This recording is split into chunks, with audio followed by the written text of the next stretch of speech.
welcome to Sustainable Solutions with Planet Aid. I'm Monica Johnson, Communications Content Specialist at Planet Aid, and I'm going to be your guide for this journey as we take challenging situations and try to simplify them. And it's also an opportunity to talk to incredible people at the forefront of developing and implementing sustainable solutions. Change is not only possible, but it is essential, and it begins with understanding. So before we introduce our guests, I just want to remind you to please hit that subscribe button, like, share, and comment any or all of the above so that we can make sure that these sustainable solutions are being shared with everyone. So today, we're very excited because we have a very special guest. I'm excited to talk to Janine Inselmann, CEO of the Sewing Lab. And it is a sustainability-driven sewing studio dedicated to textile reuse, community education, and circular fashion advocacy. But what Janine does with the Sewing Lab is not limited to the studio. She also takes all of this sewing and repair knowledge on the road. And we're going to talk to her about all of that today. So welcome, Janine. Hi, Monica. How are you? I'm great. I'm great. I'm very excited about this because it's one of those things that, sewing is just something that happens in your household, but you're just excited when something gets done, but you're not necessarily the person who does it. So that's me. That's me. And a lot of times what I'll do is I'll just send my stuff out and get it repaired. But it's lovely to have that skill. And I'm so excited when I hear about people who have that skill and share it. So first of all, Sewing Lab started as a modest idea to teach people how to sew, and it has grown into one of Fairfax County's standout sustainability stories. So, what sparked that original idea, and when did you realize it could become a movement, not just a class? Well, it's amazing. I always look back on how I started. But before Sewing Lab, I was a remake ambassador. Here in the DMV, there's a lot of us ambassadors, and we collaborate with different communities, nonprofit, climate change, sustainability. We have a lot of independent artists, and we just do many, many things for the community. And, my husband and I were like military family, and we moved different places until we settled here in Virginia. And when I was ready to go back to the workforce, I was not getting a job. I was really like frustrated at getting a job. And one day, my son, he was doing his swim class, and he saw like in the room of like ladies doing their sewing, and then he said like, "Hey, mom, you're a master sewer."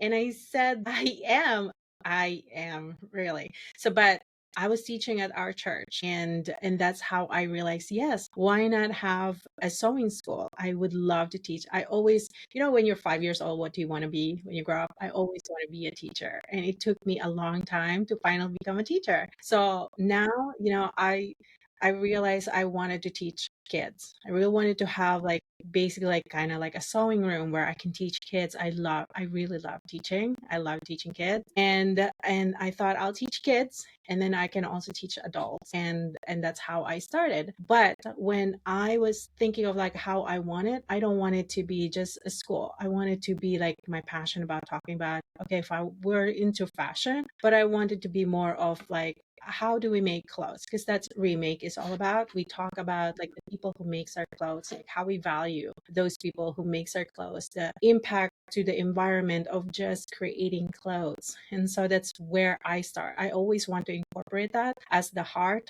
of Sewing Lab. And that's where everything that I do will just be on that core of Sewing Lab.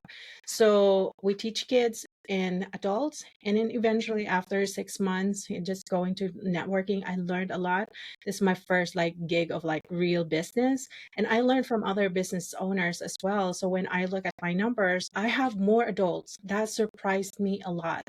I have double of numbers when it comes to adults, and so now I'm seeing a lot of adults coming here, which is amazing, amazing. I always look forward for Saturday because it's like Saturday are like I teach adults on Saturdays. So yeah.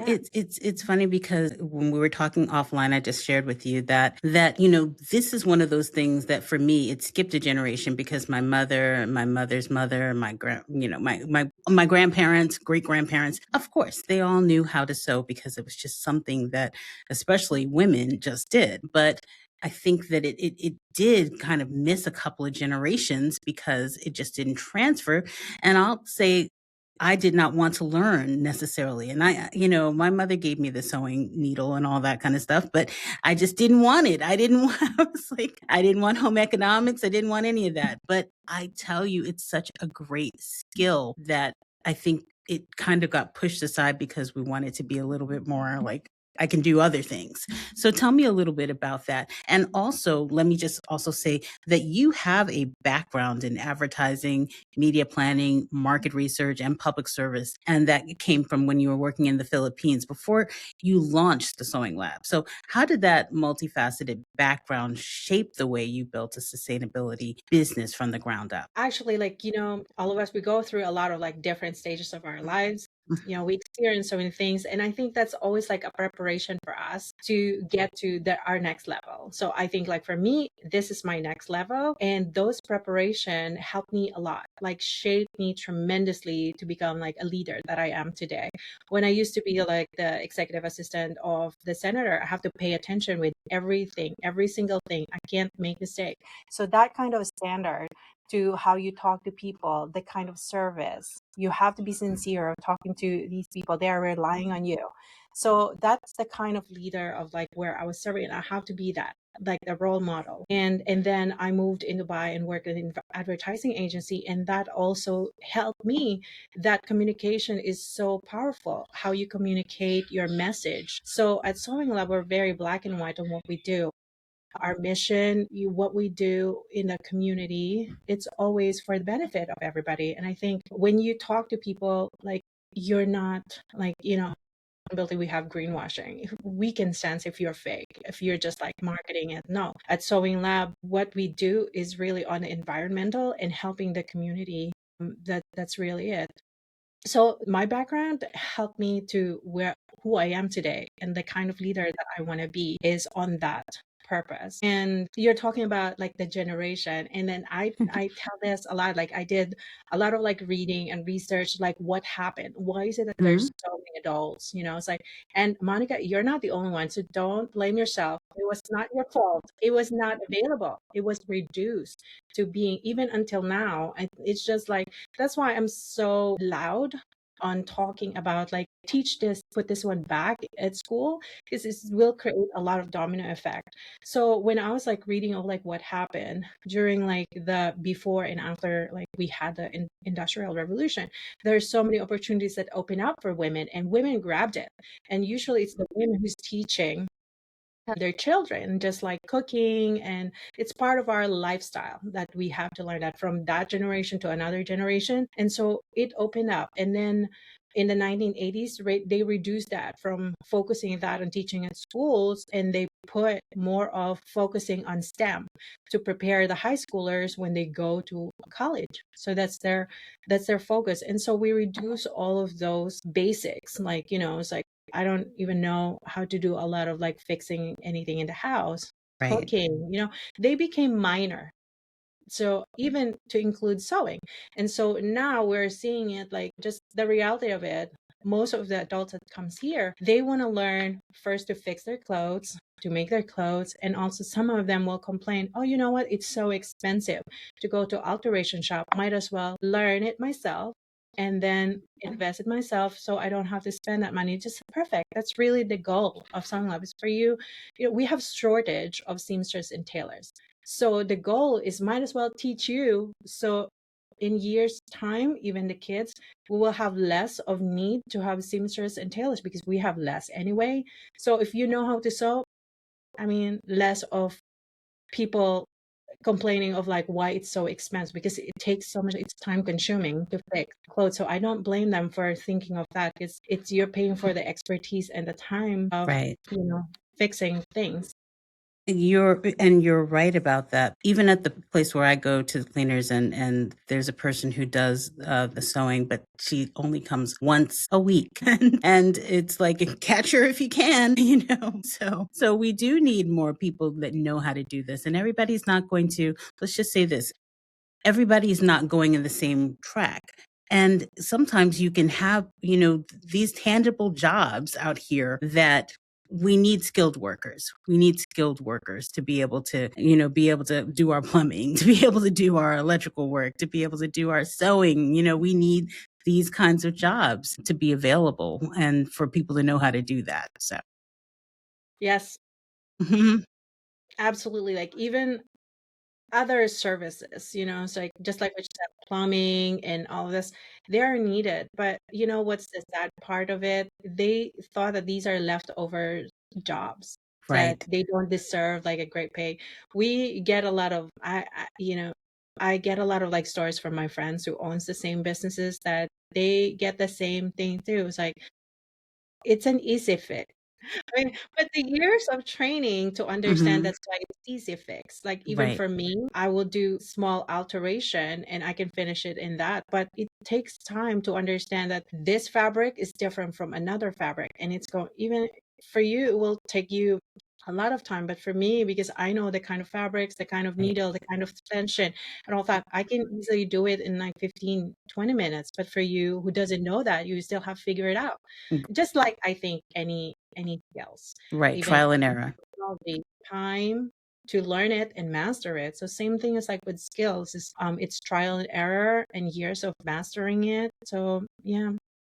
So let's talk a little bit about your Philippine heritage. It is central to Sewing Lab's identity. So, how do your cultural roots and community shape your approach to textile reuse and circular fashion?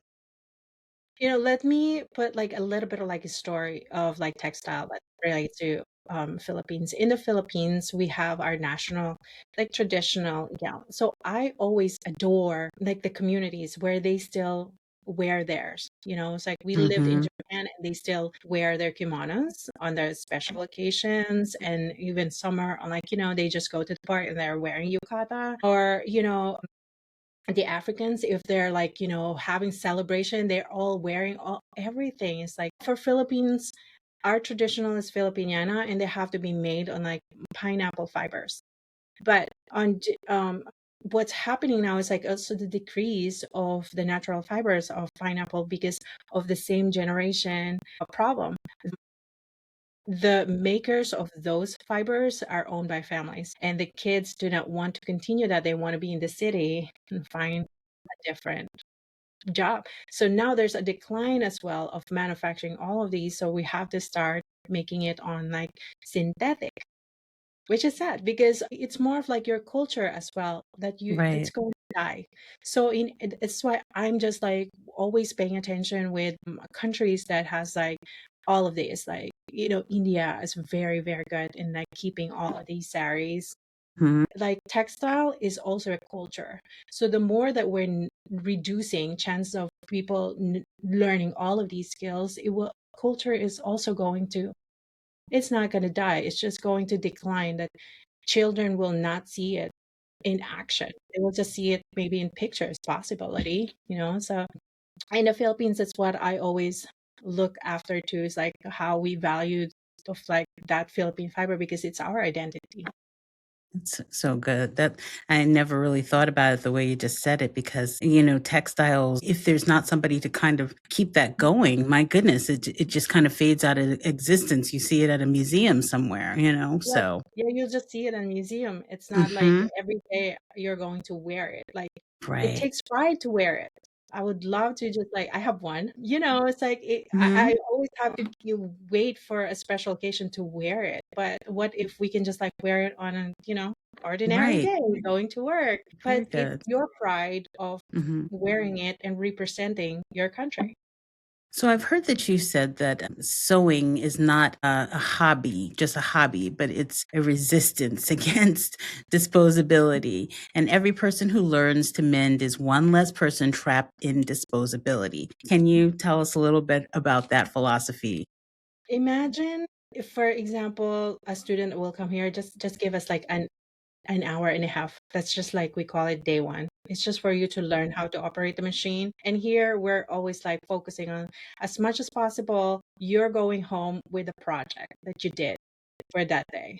So for that, you feel like you're already empowered. You already know how to run the machine. You know the basic, you finish a project and that's it. But I always see it that every person that comes here, kids and students, are going to become multipliers, are possible multipliers.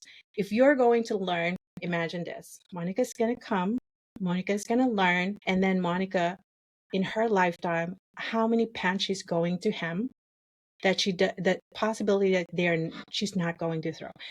I'm just talking about, hemming pants. But what if she repaired dresses? So these are the ones that I have to think of, like how many will be saved that we can possibly dump in the landfill, but you kept it. So multipliers on that. And then how about multipliers on, oh, Monica came here and then she learned how to sew, and then possibly she's going to teach her kid or her kids, and these kids will teach another kid and many kids. So those are just the possibilities that can be possible. Just learn, how to sew. And it's that's just how positive I will always see why you need to learn how to sew. No, that's really so good. Even just thinking because I know that I've had things and I have, thought about getting them hemmed and then I just didn't. And then after a while I just give it away or something, or I just, take it. I do take it to, to give it away somewhere or something like that. But it's not valuable to me because I can't wear it. And, that's on me because I should just take it to get it hemmed or hem it myself. But I think that we've kind of lost some of the respect for our clothing, just because we can go and get other clothing so quickly now. And that speaks to your fast fashion. Yes, it's always like that. We are all conditioned that it's much easier to buy. It's so conditioned to. I still feel that, but it's different now for me because I have to feel like the self-control that, you know, maybe I already have like 5 white shirts, so it's the self-control. But I think the most important thing is that creating that movement like I'm doing is like more of awareness. If we will just be everywhere and educate everybody, create awareness, even if like they don't change, that create awareness that they may be talking to another person about what we do. Maybe that person will be able to convert. Maybe that person will have the understanding how much it takes to create, and you use the clothes, and then where does it go? It's repair. That's why I focus on repair, is that because right now we don't have an accessible textile technology that can recycle the clothes. And so we are repairing, which is prolonging the use of the textile before they end to landfill. And I've heard that there are different countries. Well, I believe it's France that they actually incentivize repairs. Getting into communities and teaching them like repair is accessible. And that's so important. I really think is that the decline of this skill is also because it was not accessible to people. They know it's there, but they have to find ways. They have to drive an hour. It's like, but what if we will have it back in school?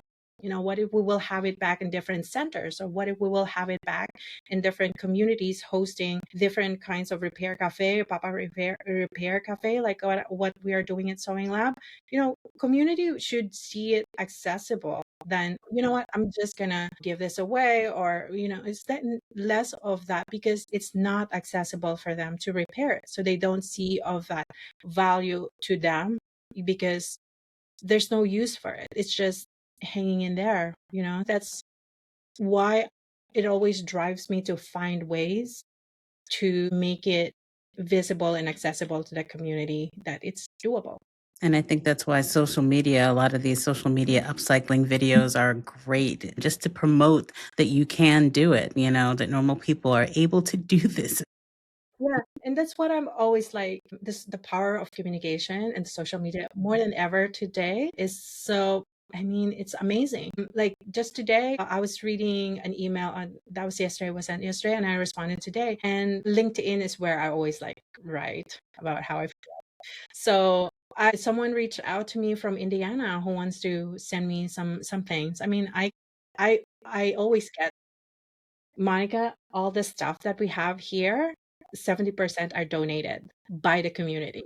Like the only thing that I buy are like small things, very, very small things like replenishing chalk, like, very small things. But All of these are because the community would prefer, and this is like the most amazing thing, is that the community is ready to embrace sustainability. They just don't know that that's the word, Mhm. but they don't want it to end in the landfill. So if Right. they can find ways that it can be used for any other things, they would rather do that. So the community is so ready. So they just need to find a way, like us in our community. I'm accessible. And so that should be available as well in other communities, that it should be available. It should have like sewing classes everywhere. So repair will be available everywhere. Or for us, at least once or twice a week, someone will come here, even just like a bag of threads. They will come Mm-hmm. here and give it because they don't want to throw it if it still can be usable. So yes, Is that something that you accept? Do you accept threads? yes, Oh, wonderful. yes. Okay. You know what's the most? This is sad, but this is even if it's sad, for me, I always see it like the positive side of everything. We have a lot of like cotton because we also have different materials. Like most of my upholstery are coming from Ethan Allen, and they donate upholstery to me. And Nice. yeah, so the cotton fabrics are coming from quilters. Mostly they're old people who are moving out of their houses. I have so many fabrics, and we have attachment to our fabrics, just like you have attachment with your clothes. If you go to a concert and you bought like this, it's like a part of you. So you remember those things. So the fabrics that we have here are coming from a lot of old people who are moving out of their houses. But because of that attachment, they would love for those fabric to be used for creative use. And they're very happy to donate it to Sewing Lab. We get so much fabrics. And so that's why I tell the kids here, use whatever that you want because they're limited edition. Because that's all that we have. Because Limited edition. I love it's that. done, it's done. But yeah, it means like the community is willing to be part of the solution. You just have to be very accessible to them. Good. In 2025, Sewing Lab diverted an estimated 5,000 pounds of textiles and reused or repurposed about 7,500 garments. That's in 1 year. So kudos to you for that. But how do you track and measure that kind of impact? Why is the data so important to your mission? Um, I usually create an impact report, Hmm. and this is like how many reach, how many clothes, and it's like. So basically, the model of Sewing Lab is always onto circular economy. Less trash, that's always like the goal. Is I will have companies, I will have nonprofit, I will have, all of us, and you as our participants, you will come in and bring your stuff. And then most of the time, these are mostly due to clothing swaps that we held in different collaborations. And so after the clothing swaps, we'll always have a lot of leftover, so we give it to nonprofit. The nonprofit, just like Planet Aid, you are helping another community. And that's what we do. We give them whatever is left over so they can create more funding for that. That's And awesome. whatever that I know that they are not going to use because they have rips, they have, damage, we take them and we use them here at Sewing Lab. So Awesome. that's how we reduce it. That's how the circular economy and how that model. So even if the repair, even if the clothing swap, everything that Sewing Lab is doing is all about circular economy. It's trying not to have more of that trash if we can still use it. Like with the numbers, it's important that we tell the people like this is how much you can save. If you are going to a special clothing swap is amazing. It's like we call it free shopping. So it's so amazing. It's like I bring it there, things that I don't like to wear anymore. We women, we change size. In a Yes. good day, I'm size 8, That's good. but I'm not going to share mine. Okay. yeah, right. Things like that. So, but fashion as well. We have, and I don't like wearing skirts anymore. So I don't want to I don't want to dump it. So Right. we host clothing swaps, and this is the best time to just to swap with other people. Like, what is it that you don't want anymore? Maybe other people will use them. I love So that. that's how we were able to collect as many garments as possible. And this is also like collaborations with other communities who are hosting it, and then we amplify their programs as well. What's amazing is that now those people who attended the clothing swap from last year's, they're doing it themselves. Hmm. So, I mean, okay, fine. Now you got it. So that's how you do it. I don't have to keep on organizing it. If you can copy it, that's amazing. It means like you got the message. So try not to gatekeep this, because the solution is not gatekeeping. The solution is like empowering other communities, other people, even like group of friends doing it. That's it. That's be part of the solution.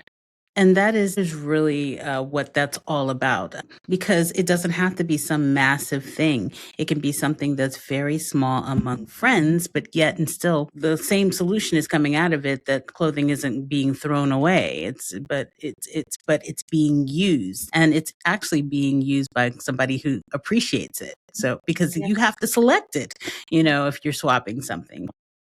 And also sometimes you will also look at it that doing community events like this is also economically beneficial.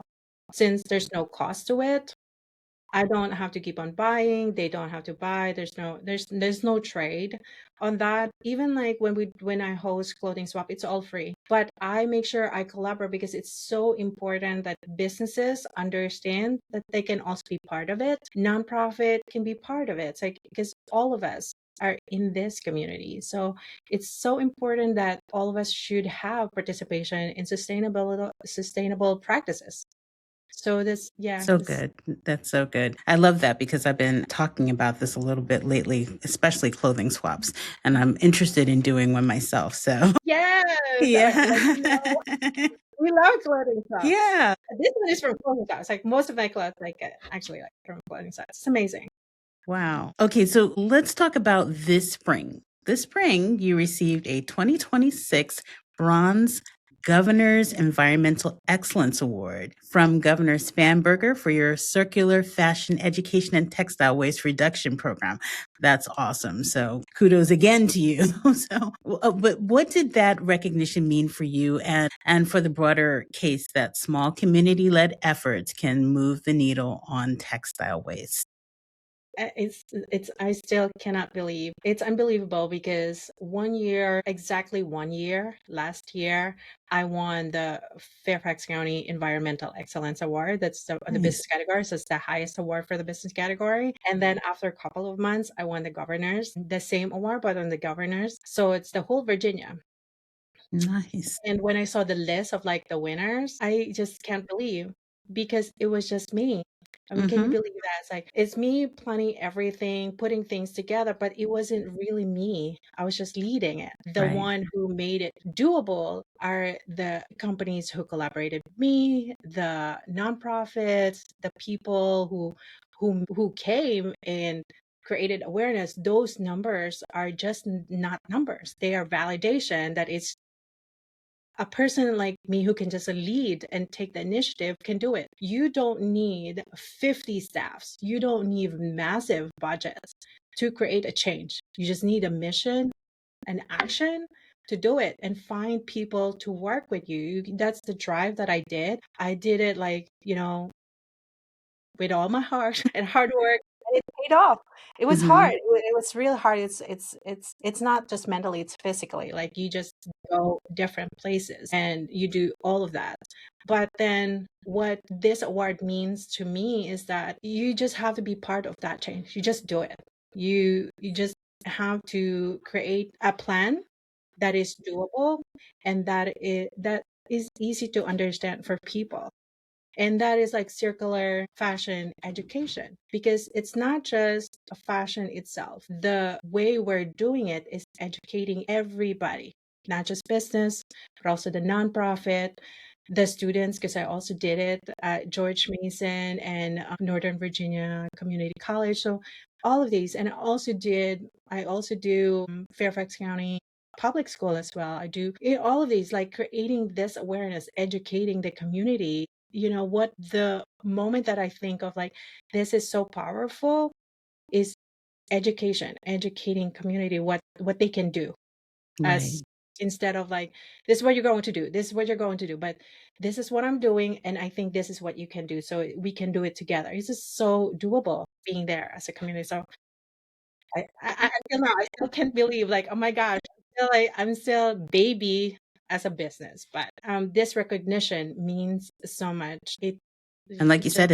it's the state, you know? oh yeah. And yeah, it's like that's amazing because especially since you're a local business and for, the state to recognize you're doing something really good. I, That's a wonderful thing. and it also opened a lot of opportunities for me. Mhm. But educating community cross industry. Now I'm not just talking about fashion. In the coming months, I'll be talking fashion and then connected to water, Yep. pollution, things like Mhm. that. So it gives me an opportunity again to talk to people how you're going to connect. All of us are interconnected. All of us are wearing clothes. So all of us have towels and bed sheets. All of these are all textile. So, yeah, these are opportunities for me to create that awareness that we can all be part of that solution. Very good. And you're talking about the fact that there's a community aspect to this, and so I'm going to lead this to us partnering with you for the Loop. And the Loop, you're going to be coming to the Loop by Planet Aid, July July 17th, 19, yes. So 19th. Okay, I'm excited. sorry. Yes.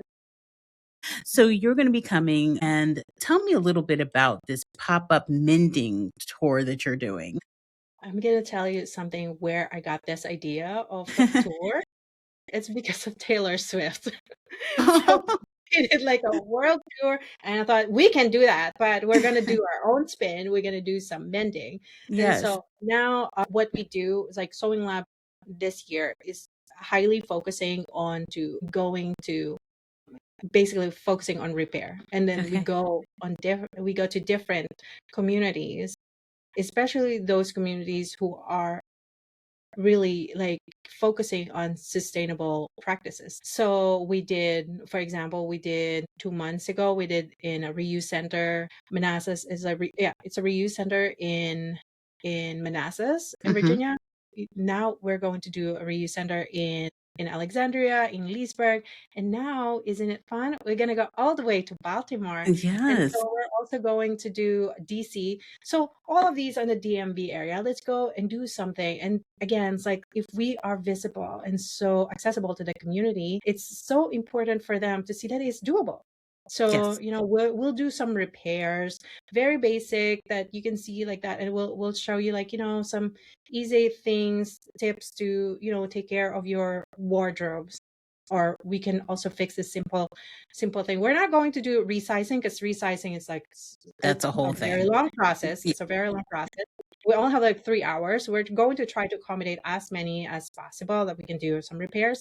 And of course, it's budget friendly. We're not going to do like, like that alternative shop. We're going to do like, you know, a very affordable cost, mainly just to cover some of the expenses of the materials. And yeah, it's like we're very very excited. So we are collaborating with different independent designers, local independent designers, and also those who can travel. They're to join us if they're available. They can join us to help us like help the community, fix their clothes. So very very excited. I know that we're going to have like for sure. I have two independent designers, Baltimore. They're local in mhm. Baltimore area, and then I'll see if I can find more people, because the more people they get so excited. I mean, it's so fun for us anyway Mhm. to Yeah. go. Yeah, So you're gonna love being there at the Loop anyway. So yes, yeah. So so I can't. so that'll be things like hems and maybe buttons and things like that. Yes. So people can bring their things by. Yeah, we're not going to do zippers because the thing with zippers, you have Mhm. to have like a specialized sewing machines for the zippers. Maybe we're not gonna have the same zipper that you have. So Mhm. we're going to skip the zippers, but we're do like basic hemming. We just hemming is the most, it's a very, very common ask for Right. repairs. Hemming of Mhm. dress, pants, and like that. That we can do. We can easily do things like that. Buttons or small, the holes. We can do visible mending or small things like, I mean, for us, we Right. call it small things. And will this be something where people can ask questions as well? Yes. Okay, wonderful. Yes. And I hope let's see how it goes. But I'm trying to pitch in that maybe we should do some sewing classes at the Loop. I mean, why not? Yeah, if the community asks for it, we Mhm. should. Very good. Yes, I love the idea. So, Yes. Oh my God. Like it's always like, I'm gonna tell you something when I'm with the students in here, kids and adults. hmm I told it's like every 5 years old, what do you want to be when you grow up? And I always say, like, I want to be a teacher. And most of the times I'm very emotional. I seriously cry a lot. oh, So there are times when I reflect to it that I am helping the students here to make their dreams come true. It's the opposite. Most of the time I think of it like they are making my dream come true to be able to teach them. So it's amazing because we have so many kids here and they find this place like just their safe zone. And that's how I wanted it to be, and I always wanted it to be, is for the kids to just like, let it go. They're safe here with us. They can be as creative and at the same time they're learning the skill. And yeah, it's so beautiful. It's such a beautiful community that I hope that I will be able to expand in different areas. Just having these kids, especially right now, we are all into technology and kids are all yeah, surrounded with all of this. And this is a place where I think going to be very healthy for them, not only to have the skill set, but a way for them to see things differently. They can have friends, and it's more very relaxing. yeah. And then not always with this, not always with this. Actually, they're asking, it's like, oh, she's on the phone because I'm taking video. So let me ask you about your sewing machine. You use a vintage treadle sewing machine? Now we are only using just the regular machine because um the treadle sewing machines, they're going to be more of like a workshop just for the students to feel that they can experience having that. There's a lot of people who doesn't have the treadle, but I want them to experience, especially the kids. Kids are the one who are excited to learn how to do that. I have 4 vintage treadle machine. So I promised them like, let me just send them for maintenance and then I'm going to teach you. I promise you, you're going to finish a project using the treadle sewing machine. But for now, we're just using what is easily accessible to the community if they are going to buy a sewing machine. So we just use the mechanical. And they have all kinds of automated sewing machines these days, I've Yes, seen. yes, yeah. Yeah, So, it's fascinating. It's like mhm, even the kids here, it's just amazing. Once they're not asking any more questions. They speak the language because we teach them some terminologies. mhm, So mhm. when they ask for the oh, okay, they talk like pros. Like after 5 days, okay, That's exactly what you want though, right? yeah. But it's their pride that makes me like it melts my heart that they know what they are saying. So it will be there forever that they learned something that they take pride of. Like, do I need to backstitch? So basically, it's like so when they ask for that, it's like, okay. So so you do some low tech stuff because that's more accessible, right? So also is there like hand stitching or anything Yeah. like that? Mhm. Most of the students, they would prefer the action itself. They want the machine itself. It's Okay. like, so what we do, we hide the hand sewing on the projects. So we have lots of like plushies in here. Mhm. So they will do maybe 80% on the sewing machine, and then we'll teach them, okay, now I'm going to teach you my favorite, the hand stitch. So, and then that's where we teach them like hand sewing. So at Very least good. they're forced, They get it they in. don't, yes, they will, we barely hear kids, complain about sewing machine. Some of them, they will say, I don't like it, but they will still do it. But that's Right. the idea of it, is just for you to learn. You don't have to love it. You just have to learn, and you just have to finish that project. And yeah, so that's how they learn how to do hand stitches. So like right now we're running summer camps. They have we have to have projects that requires them to learn how to stitch. They stitch buttons. They will stitch, all also. It's like maybe they will learn 3 different kinds of stitches, but that includes buttons. Good, good, because that's something we all need. You're So you built programs for kids, adults, seniors, businesses as well? Yes, we do corporates, which is fun. Mhm. I like corporates. We tailor make it. based on what they really want to learn. Because here at Sewing Lab, we have everything accessible. So when we do the logistics, what is it really like they want to learn? Like right now, someone is asking, can we do like a surprise baby shower? You know, so we have to tailor make it. Things like that. So the theme will be the same. Well, the focus is always teaching the skill. The project is the one that is going to change because we have to incorporate different techniques for that. So we just focus on the skills that we have to teach. And I also understand that you do even assisted living facilities as well. Not yet with assisted living, but we do like apartment complex. We're gonna go back in the fall, but we are teaching in communities where English is their second language. So, and this is one surprising thing. Some of the people in there, they don't even speak English. Mm, How we communicate with them, I tell them it's like, because this is like, more of like hand gestures, and I will tell them it's like, watch me, and then I will do it, and then you do it. So I will do it, and then I will ask them, can I touch your hand, and then I will put my hand placement in there, and that's how that's easy. It's like, good. If I clap, it means like, good. It's like, no, wait a minute, let me adjust it. So and then there's no problem with them. They're finishing projects, which is amazing. so, how do you see this skills education creating both environmental and economic opportunity? And I know that you probably connect your students in ways to different areas, different opportunities. So, tell me a little bit about that. On the environmental side, I usually, like, let's say here, trying to become more accessible to our community. I do a lot of like posts on Facebook saying, hey, anyone's getting rid of, let's say, throw pillows, because we're going to use them at Sewing Lab. And so we get that. And then I'm friends with a lot of like small business owners. They know what I need. So we have the junk removal. If they have like sewing machine, they will ask like, hey, they will send a picture and send it to me. Instead of dumping it, they send it to me. So companies as well, like like I mentioned, like Ethan Allen, they give their remnants to me, and they're going to dump it. They're just going to throw.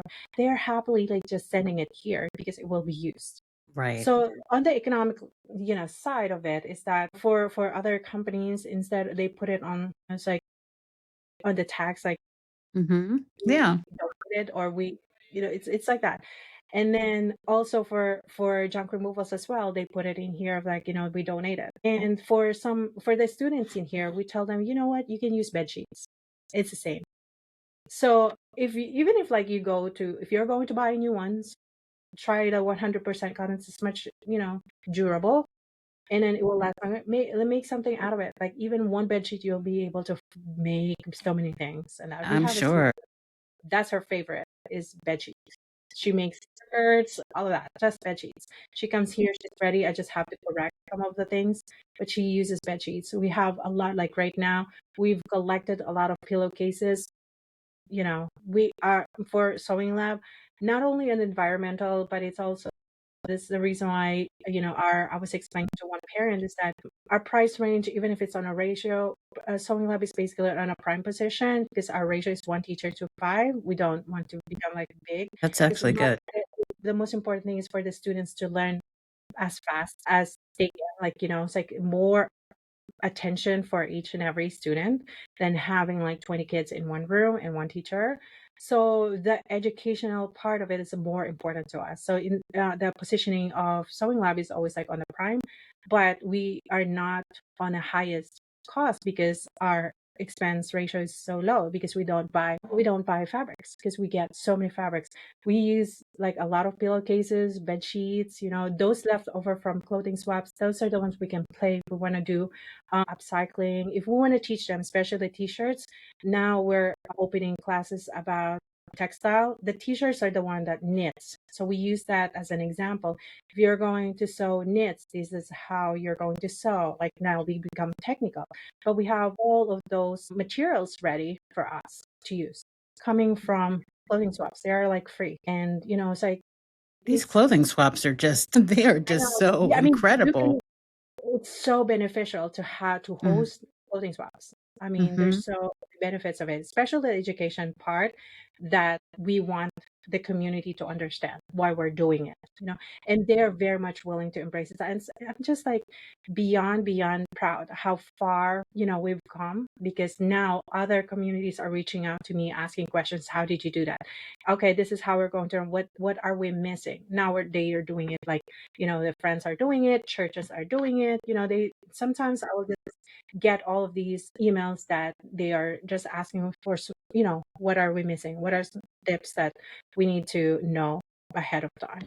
And small things like that. And just beyond proud that the community are just embracing that. Very good. Sewing Lab has been an active sponsor and participant in the Sustainable Fashion Forum and the Regional Refashion Show. You've called it one of the most anticipated for change makers in sustainable fashion. What role do forums like these play in building a circular fashion movement? And what does it look like when educators and small businesses and nonprofits actually come together under one roof?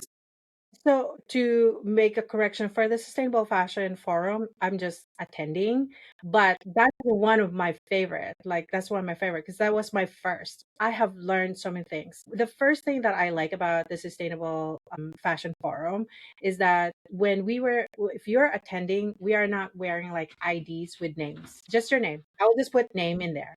You're not putting your CEO of this because sometimes, you know It you gets are in the just way. going straight. Yeah, you're talking to this person because now your mission is, because you talk to this person business to business, is not collecting like what is the solution we can talk about. So that's one of my favorite conferences that I like to go to. It was skipped last year, but this year it's back, so it's going to be in October in Oregon. Mhm. Portland, Oregon. And how it feels is that the first time I was there, it's really like a community. I have met so many people that I'm still in touch with, and I'm learning a lot from them. The more that I learn from them, that I see like I'm not the only one. That I'm not the only one like cheering for, hey, this is what we have to do. I think what I'm gonna do. What are they doing in there? So you're just seeing what everybody's doing as trying to find solution to the environmental impact of fashion. And for just being in the room of that is more of learning from other people. What are they doing? And the policy and the brands, or what are they planning? What are the new technology that is happening? Sometimes I feel like, what am I doing there? Seriously, most of the time I feel like, what am I doing there? Oh my goodness. I Are started you do you suffer imposter syndrome too? most of the time, yes, I think it's very normal, but I think it makes a big difference that they found me on LinkedIn a lot, like from different connections, and they're understanding my position. It's really contributing to the economies, to the community of creating this education. It's not just the education. What is the call to action? And that's why I teach sewing. My call to action is for as many people who can learn how to sew. All the time, I'm into numbers. I'm really Mhm. like into numbers, and sometimes I will mentally calculate how many students I've already taught within 2 years. And it's amazing. It's like, and maybe I will not remember their names, but I will remember how it feels to be in the room with them. Like the walls is like always fun. I can tell, when they are like, okay, this person I can feel, oh, especially kids. It's easy to Mhm. spot for the Right. kids. And then after a couple of days, they loosen up. Mhm. It Mhm. feels different. That's always like what I will remember with the kids. Yeah, and how they feel that they found a place here. Whether they come back or not, the most important thing is like they learn the skill anyway. But whether they come back or not, I always have it in my heart how it felt like when they were here. They had a great time. They had a great experience. And sometimes even if they can't come back, they've kept it in their heart, and maybe they'll come back to it, and you've provided them with that experience. Yeah. One of the things that I would say before we close this out is that I love the fact that your son um, was the impetus for this. Like, just go back to that because it's also one of those things. a great sustainable solution also is to encourage people and inspire people and notice things about what they're doing and how they can, spread that. Because just think about the fact that his comment just led to all of this. And of course, we know you've got all this hard work behind you, but I know it must be special to you that your son recognized that in you. Yeah, so when I received the award, the first one, the Fairfax County Environmental, as soon as I received it, I gave it to my kids. And the same thing when I received the plaque from the governors, it's heavy, it's big, and I gave it straight. I didn't sit, I gave it straight to them. They might or they might not remember it, but I remembered it. But it was because of I in my head, I know I was really doing it for them. It's really for them and the future of other generation. It goes deep on why I'm doing it really, but it's really for them. And I want them to understand that I'm doing this. I might miss some of your games. I might miss some dinners, but it's really a worth it sacrifice because I'm doing it for you and your friends and the future. At least my little contribution in here, will magnify and get validated eventually, but it's really for all of us and especially for the kids and the next generation. Yeah, you talked about multiplying. So Yeah, we this is yeah, we wanna keep on making multipliers in here. well, thank you to our guest, Janine Inselmann. Can you give us your socials, how people can get in contact with you? Yeah, so they can send an email on info@lab.com if they have a question or if they wanna do, corporate events, we can tailor make a program for them. Or if you wanna follow us on social, we have on Instagram, The Sewing Lab VA. Very good. Again, thank you, Janine, for giving us such an inside look at the Sewing Lab and all the great things that it's inspiring sustainably. And thank you for joining us for this episode of Sustainable Solutions with Planet Aid. If you've made it this far, go ahead and hit that like button, hit your notification bell, also share the episode. Your support counts, and we hope that we've inspired you by the ideas that we've explored today. And we encourage you to search for sustainable solutions that you can pursue to be a good steward in your neck of the woods and beyond. Thank you.